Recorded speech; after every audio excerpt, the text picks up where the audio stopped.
tax freight train is bearing down on your retirement. To protect yourself, you'll have to harness the power of zero.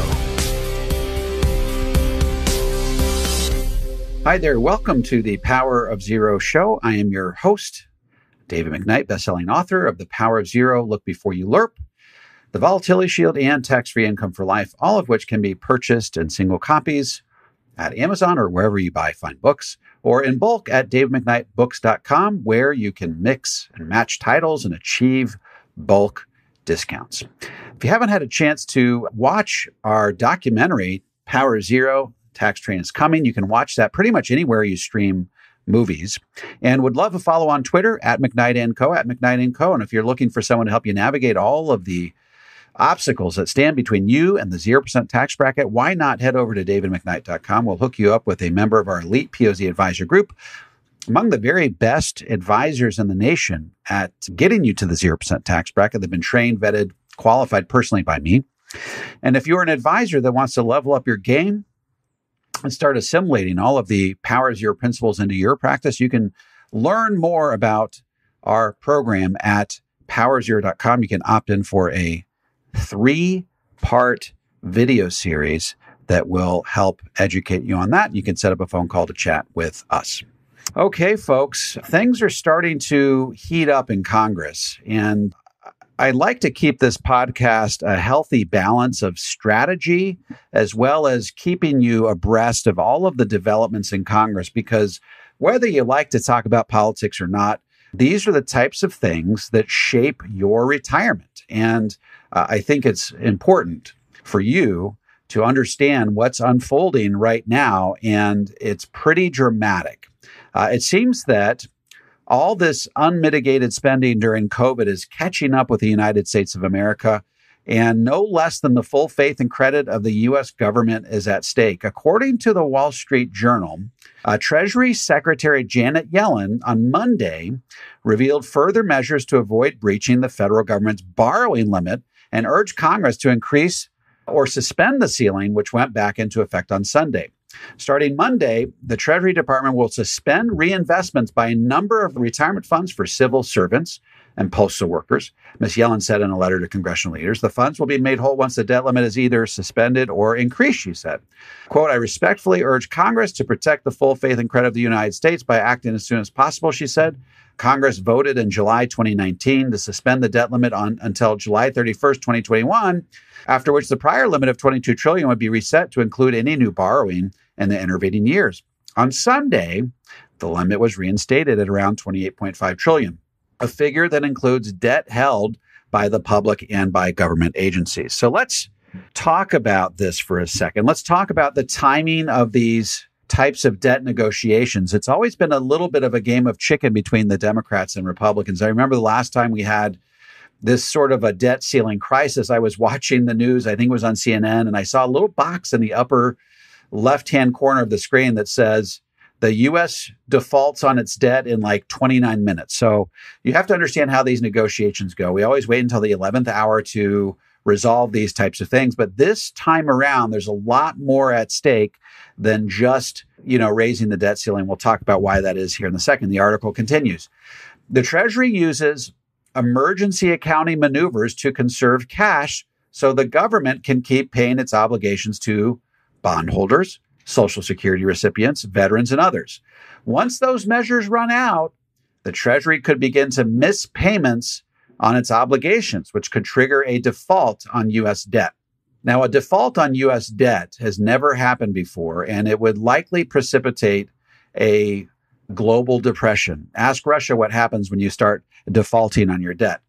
You may recall during my interview with former Comptroller General of the U.S. government, David Walker, that he said that there's really only two things the federal government is constitutionally required to pay, and that's Civil War pensions, which obviously ran their course a long time ago, and interest on the national debt. So there's a constitutional mandate to make sure that we do not default on the debt. So that adds even more drama to what's unfolding in Congress right now. Back to the article. The steps announced Monday were similar to actions taken by the Treasury Department during previous instances when the national debt bumped up against the borrowing limit. In 2011, Standard & Poor stripped the U.S. of its AAA credit rating for the first time after the Treasury came within days of being unable to pay certain benefits. I actually remember when that happened, and you might as well. And why is it significant? Well, if we default on our debt, it could trigger a sovereign debt crisis. In other words, once other countries stop believing that we have the ability to pay this money back, they'll either stop loaning us money, which is a huge problem, or they'll charge much higher rates for doing so. And remember, once interest rates go up, the cost of servicing the national debt rises commensurately. And that, of course, increases the likelihood that we have to raise taxes in order to be able to garner enough revenue to be able to pay for all of this interest, which is already consuming an increasingly large portion of the federal budget. Okay, back to the article. The national debt has been on an upward trajectory for 2 decades, in part because of 2 bipartisan budget deals that lifted government spending and the 2017 GOP tax cuts, which constrained federal revenue. The debt ceiling has been raised or modified, get this, 98 times, according to the Congressional Research Service. And so keep in mind here that Congress historically has always found a way to raise the debt ceiling. In a minute, I'm going to explain to you why this could go very, very differently this time around. Thus, the title of my podcast is The Federal Government About to Default on the U.S. Debt? All right. The article continues. Trillions of dollars of federal stimulus spending since the outbreak of the COVID-19 pandemic last year has accelerated the growth of the debt. Congress's failure to address the ceiling before it went back into effect came as Republican lawmakers in recent weeks expressed opposition to raising the borrowing limit. Ms. Yellin didn't say how long she expects the emergency measures to last. She has previously said the government could exhaust them before lawmakers return to Washington from their summer recess in mid-September. The Congressional Budget Office said last month that the federal government could run out of cash to pay its bills in October or November. I think it's worth mentioning here that the consensus among all the news sources that I've consulted is that we could reach a tipping point somewhere in mid-September. So by the time you're listening to this podcast, meaning we could start seeing negative consequences for our credit rating, and that all of this will hit the fan in October and not November. Okay, so this article from the Wall Street Journal saying October or November. Every article I've seen has said October is really when it hits the fan, and that's when Janet Yellin has said that that's when we're in danger of defaulting. And remember, negative hits on our credit rating, once again, mean higher interest rates when we refinance all this debt. The national debt is not long-term debt. We refinance it about every 2 years. And so when interest rates go up, that means we are refinancing the debt at higher interest rates, which means, of course, that it's even more expensive to service the debt, increasing the likelihood that taxes could go up much sooner than we thought. Okay, back to the article. Assuming the borrowing limit is either raised or suspended, the Treasury said Monday it's expected to issue $673 billion of debt between July and September, $148 billion less than announced in May. The agency said it plans to borrow another $703 billion in the final quarter of the year. The CBO projects that the federal deficit for this fiscal year will reach about $3 trillion. Now, by the way, $3 trillion actually seems like a pittance compared to what we borrowed last year. Okay, last year was a lot higher. $3 trillion seems like a pittance, but remember, that's 3 times higher than what we are traditionally accustomed to borrowing. We've been going at a clip of about $1 trillion per year. In other words, the national debt has been increasing by $1 trillion per year. What they're basically saying is that they're anticipating that the debt will increase $3 trillion in 2021.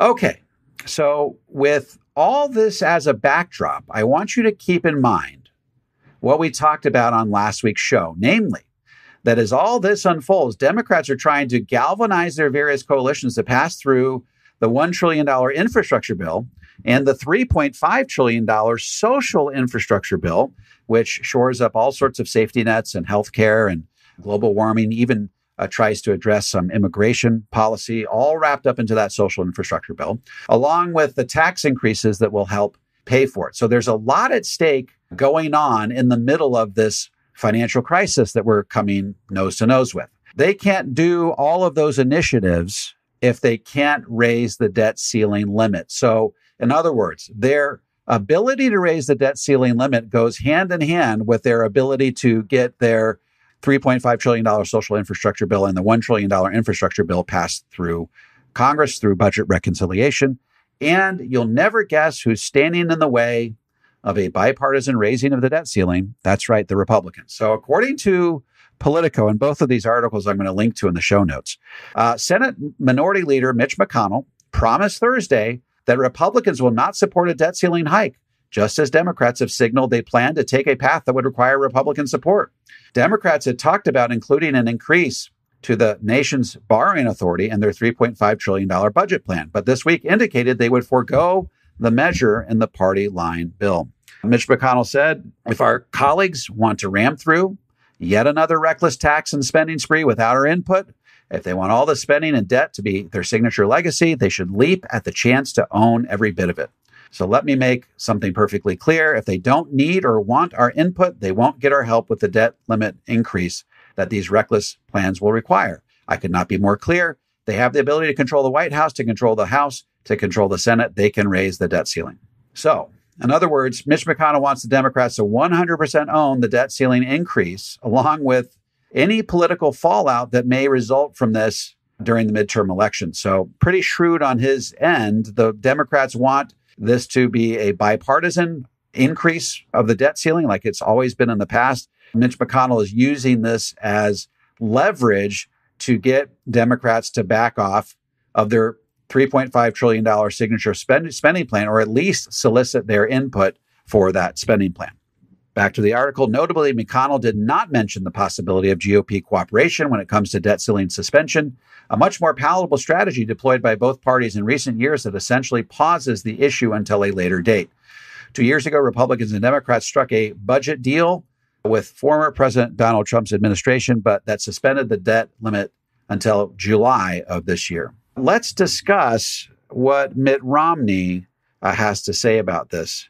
By the way, the timing on all of this couldn't be any worse for the Democrats. This letter from Janet Yellin is basically coming at the worst possible time. I don't think that anyone on the left side of the aisle anticipated that a fiscal crisis such as this could arise in the middle of their attempts to get their signature $3.5 trillion spending bill passed.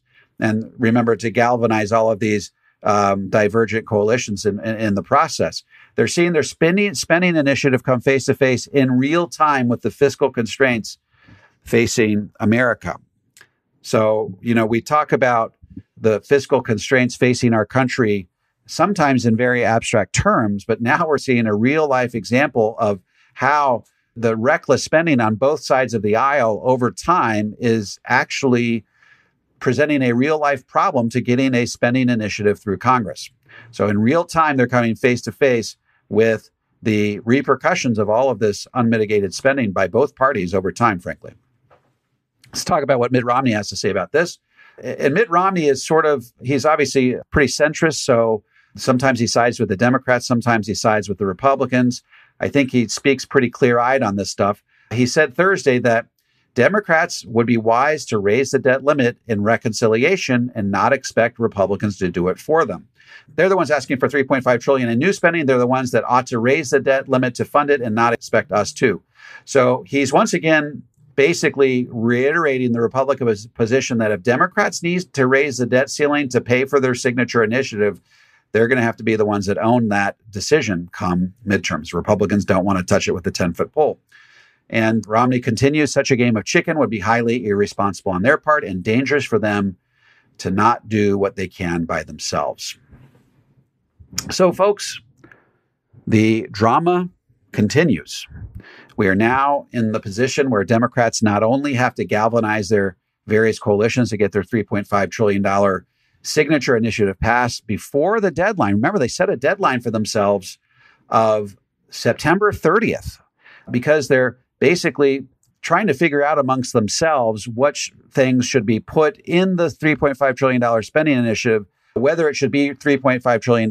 They've got centrist Democrats, they've got leftist Democrats, all of which they're trying to come to an accord on what's actually going to be in this bill. And they set themselves a deadline in order to do so. So this debt limit crisis is right in the middle of all of this. Okay, so it's coming to pass right in the middle of all this. So what's at stake in all of this that affects you directly? Well, the whole Joe Biden tax increase initiative is part and parcel of all of this drama. If all of this implodes on him amid the debt crisis, he may not get anything that he wants. And the Trump tax cuts will simply expire in 2026, which means you really have 5 years to be able to reposition your assets to tax-free before tax rates go up for good. So the next few weeks will be very interesting, to say the least. So keep your ear to the ground. We will keep you abreast of all of this, of course, right here on the Power Zero Show. So that's it for today. Once again, if you need help navigating all of these different pitfalls, we will be happy to help you. Head over to davidmcknight.com. We'll hook you up with one of our elite Power Zero advisors. If you're an advisor who needs help navigating all of this, head over to powerofzero.com. Once again, appreciate a follow on Twitter, and we will look forward to chatting with you same time next week.